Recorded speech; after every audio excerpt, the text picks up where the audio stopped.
Hello and welcome. This is Rooflemonger, and in today's video, friends, we're going to be talking about the top 5 underrated assists in this game, in my opinion. So, what makes a good assist? I think we all know what makes a good assist, and we all know what some of the stronger assists in the game are, right?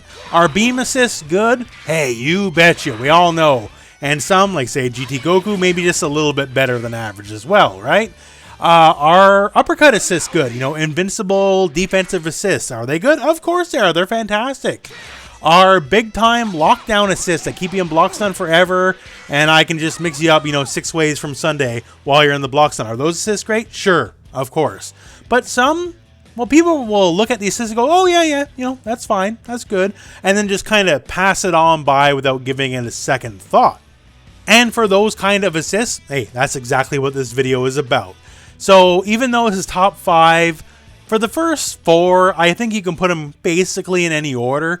And for the last one, I've only ever seen a couple people talk about it because legitimately, while it's maybe not the best assist in the game or anything, it's one that is invisible to most people. So with that said, let's start off. Now here, let's start at number 5 and let's talk Vegito's A assist. So this kind of assist you might look at and go, oh yeah, it's pretty alright, it's pretty decent. And that inherently is part of the reason for the video, because to me, this assist is better than alright. It is downright viciously good. So let's talk about it. So in and of itself, Vegito, you call the assist, he jumps up and he throws 3 projectiles in a bit of an arc, right? And these are indeed weak projectiles, so you can kind of super dash through them no problem, or reflect on block, all that kind of stuff, right? So it does allow for defensive countermeasures to be sure, but let's just look at it, right? It eats a massive portion of the screen, right? It covers more than a standard beam assist could, for sure. And just on that merit alone, it's pretty strong, right? Screen control is one of the best aspects of an assist, and Dragon Ball FighterZ Season 3.5, neutral is more important than ever and ever and ever. Every season, neutral is more and more important. And, screen control is a big part of it, so that's awesome. Now, also, with that exactly in mind, this is an assist that's been buffed over time, specifically so the hit stun, like the amount of time before the enemy falls out of the hit, has been wildly improved over time. So you can see it hit and go like, wow, I got a million years and a day. You go, oh, hit, cool. Super dash or running, confirm. Like, you can do so much. You have so much more time to react to the hit than you used to back in the day, especially when it was your only option before we had multiple assists. So it's really good at controlling the screen. The projectiles themselves are fairly fast. The arc control is very good, so it's very possible to get that straight hit in. And when you get it, if it's just a straight hit by itself, very easy to convert and combo from, because the hit stun is forever. And if it was only that, well then, hey, that'd still be pretty good. But it is one of the assists that takes care of itself. And that's one of the most important properties of any assist. One that takes care of itself. It has a way to circumvent just the madness of everything that can happen in the screen, right? And while you're closer to the foe, Vegito will appear behind you, and he also jumps up to do it. So by appearing behind you and jumping up, well, hey, that's one of the things that makes like Super Saiyan Vegeta, his A assist, so good. And that has always been classically held as one of the better assists in the game, right? Maybe falling out of favor a little bit, but even these days, like, it's a good assist, right? And we have the exact same property here. So when you're close, up and behind, so straight buttons are not going to work. You can block all day long. You don't got to worry about it. While you're near the foe, Vegito is way behind you and all the way safe. And if they stick out a button or if they do anything, boom. And once again, with that hit stun, you can do anything you can dream of. So with all this in mind, the screen control, the hit stun, the fact that once again, defensively, he protects himself a bit from stray hits and all that. Now, you don't want to call a beam assist this close up because, you might get jabbed out, you might get hit out. So, in that situation, hey, he's a lot more valuable. And very similar to one of the better assists in the game in Super Saiyan Vegeta's A assist. So, with all these things said, I am here to tell you, Vegito's A assist is a very good assist. And certainly, it is much better than just alright. So, overlook it no more. For number 4, we're going to be talking about Jiren's B assist. So Jiren's B assist, if you ever watched the Jiren Season 3 Tips and Tricks guide, you probably see me gush about it quite a bit, because it's very good. In fact, it has a direct comparable analog in Bardock's A assist. And Bardock's A assist, once again, classically held as a very strong assist throughout the game's history. I know the B assist for Bardock stole a lot of his thunder, but still, no one's ever said it was bad, and everyone's like, yeah, this is pretty good, and would argue better than average. And I'm here to tell you, Jiren's B assist is basically a strictly superior version of Bardock's A assist. So first up here, let's turn on the old frame data. So when it comes to speed, 20 frame startup, 20 frame startup for both, right? So they're both roughly the same startup in that they both come in exactly 20 frames at point blank range. Now say you want to move a bit backwards, let them travel across the screen a little bit, right? Okay, so Bardock, because, you know, it takes frames to travel across the screen, coming in, you know, 23-ish frames here, 24 if you do a little bit further. But for Jiren, he actually appears ahead of you, right? So he actually gets in faster because he's further in. He has basically less frames to travel to get in. So from this distance, 24 frames. From this distance, 21 frames, right?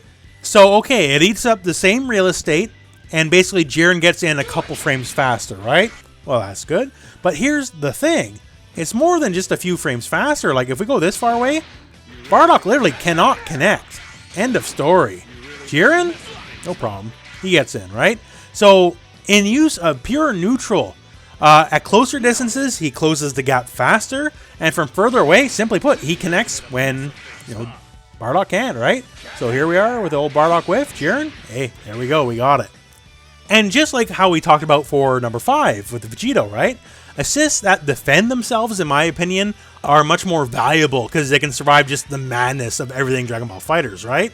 And Jiren, just like his actual move that the assist is based off, has defensive properties in that it can survive through basic ki blasts. So there you go, right? But still, it eats up all the stuff and all the garbage along the way, although if he doesn't reach, as you can see, he's not invincible all the way. But as long as he's reasonably close enough, any garbage coming his way that's a basic ki blast, be it from, you know, the point character or any assist that's thrown your way, he can charge through it. And also, so now it's basically faster, longer range, has defensive properties. Simply put, it has a better hitbox. It just hits a little bit higher up off the ground than the Bardock A assist does. So when it comes to catching stray hits, if you're prone to use it just by itself, or just in general combo ability, it's just better. Next up here, I want to talk about Hit's A assist, the old guard breaker. Now traditionally, a lot of people think of this, oh, you know, it's the good block string assist, right? You do whatever, it's got a decent amount of block stun, you can do whatever from there. Like, that's about it. But yo, the one thing I never really see harp on, and one of the best things about it is crazy invincible. Now, the invincibility doesn't start up early. Like, say, if we have, like, you know, the classic Cooler A assist, Dragon Punch assist, starts up very early. Doesn't start up as early as that, right? So it's not meant to be used while dude is on top of you. But basically, as soon as he rushes forward, he's full invincible. So as soon as he's going forward to where he's going to, you know, give the old boot, right? Ain't nothing stopping him no more. Doesn't matter what attack he's going through, what hitbox he's going through, whatever's in his way, he's gonna get going and he's gonna complete the job once he leaves his initial area. And what does that mean? Once again, talking about assists that take care of themselves, right? You can basically just toss him out and just see what happens. If he connects, cool. You can just like run forward or super dash or whatever to convert the best you can. Also, due to the angle of his kick, it actually hits a bit higher up than you think, hitbox wise. So it can catch stuff you just normally wouldn't think it would catch. Like, succinctly put, you can use this just like a hammer. Very little thought. Once you're roughly in mid-range, toss it out. And if they're coming at you in any way, and keep in mind also he does push people back, so if they're doing some sort of move that's advancing, he will kind of push them back to prevent that character from hitting your point character. But yeah, it is just ridiculous. Once again, just once the startup is over, he is basically might as well not be on the screen. That is how invincible he is. He's basically only hittable once the kick is over with. Now, of course, at that point, if you just completely whiffed, hey, I guess he made a bad call. But that happens, right? That's fighting games. You make bad calls sometimes. But yeah, it's just a ridiculously strong blunt hammer where you can just treat every problem like a nail, basically. You don't got to put too much forethought into it. You just do it, and it just works. You get your result, or you didn't. End of story. But effectively, what I'm trying to tell you for this assist, not only is it underrated in my opinion, it is straight up one of the better assists in the game. It is just that good. Maybe not the best, but absolutely. If you're picking Hitman, this is one thing you need to factor in your team composition. This is going to be one of the stronger assists on your team for sure. Now, I want to talk about Krillin's A assist here. The old classic rock toss, right? With the invention of multiple assists in Dragon Ball FighterZ, Krillin was absolutely one of the characters I saw more than most. People are so happy for that B assist, right? Because, we got a proper beam. Proper beam's always classically incredibly strong. You can literally never go wrong with a beam assist, right? But also, eventually, that rock assist started getting better, too. And now it's really good. You can almost call it like dime store hidden missiles, right? One of the things about it, of course, now it throws multiple rocks, right? And they also cover different angles. And yes, if you are near the corner, the rocks can bounce off the wall, as you can see here, so you can just cover a lot of weird screen. Also, the hit stun was just wildly increased, right? So if you get that stray hit with it, then man, all of a sudden you can easily convert. And the one thing here is, unlike many other screen control style assists, the rocks are in no way, shape, or form super dashable. And once again, too, with that very high hit stun, if you see it connect at all, then it's trivial to just super dash after the fact and follow up, right? So it's just really good. Also, compared to earlier seasons of the game, you also can have complete control if you do the Senzu Bean or not, right? All you gotta do is just hit back in the assist, and then you get the Senzu Bean. And if you have a large amount of blue health, boom, all your blue health problems are solved. Now, depending on the situation, you can use that as like a fake out or something. And if you need a lot of blue health, well then, hey, Krillin's got what the doctor ordered, right? Just make sure you eat it before Goku gets it and tries to give it to Cell or Moro or something, right? Because that's the first thing Goku would do. But to me, basically, for an assist that for so long people were looking to get away from, right? Thank God we got that beam assist finally. I'm here to say, it's worth your time and worth your effort to learn just the power of the rock. Because it eats up a lot of real estate, and man, any stray hit, that's a full combo conversion, and it's hard to get around it.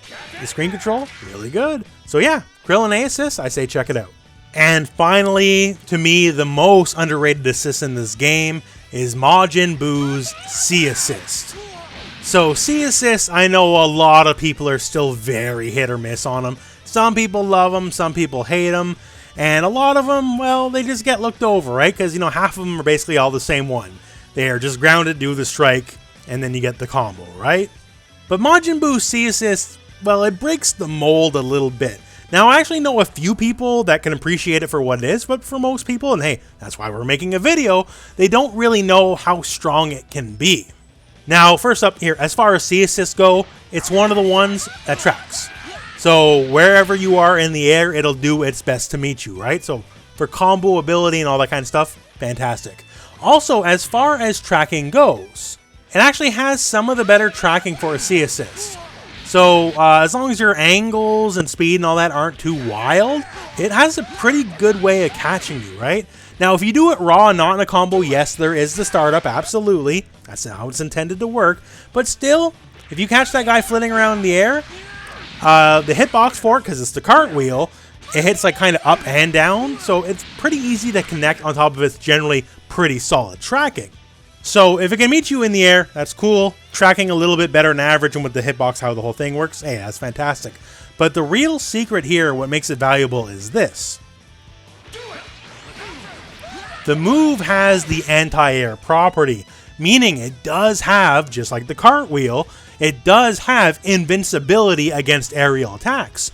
So when it comes to super dashes or just whatever nonsense they're trying to pull in the air, you can be safe and know that Majin Buu will protect himself, and if they're trying to hit any kind of button, well then all of a sudden, it's, C assist town, free combo time, right? So when it comes to just general airborne shenanigans, Majin Buu is gonna win out. So a lot of the usual game plan kind of goes out the window when you kind of factor that in. Now, it's anti-air property, so if like they did like an aerial beam or something, it won't protect them from projectiles. But yeah, any buttons, super dash, all that kind of stuff in the air, that's fantastic. And once again too, while you're flitting around in the air, he is tracking. So if he gets called and you weren't actively blocking in the air, well, then you get hit. And then once again, combo time. Now, I'm not here to tell you this is the best assist in the game, right? That's why it's top underrated assist and not top assist. But still, for an assist type that most people just write off top of their head, right? So many people still don't like C assists. This is one of the most versatile C assists, right? If you just look at C assists on its most base level of, you know, oh, they do the combo good. Well, yo, he do the combo good, right? And just the versatility and neutral and the applications and the ability to just shut down people while they're just in the air, right? That's always one of the harder aspects of the game. So if you catch him just doing anything or maybe doing nothing but not actively blocking, then hey, once again, see assist, combo time. So that's just some of my thoughts on some of the more underrated assists in the game. I gave you my examples, you know, explain my reasoning. Tell me your examples and give me some reasoning why you think they're a little bit underrated. And with all that said, my friends, I suppose we've reached the end of the video. So thank you very much for watching. Hope this video's found you well. Go out and play some Dragon Ball.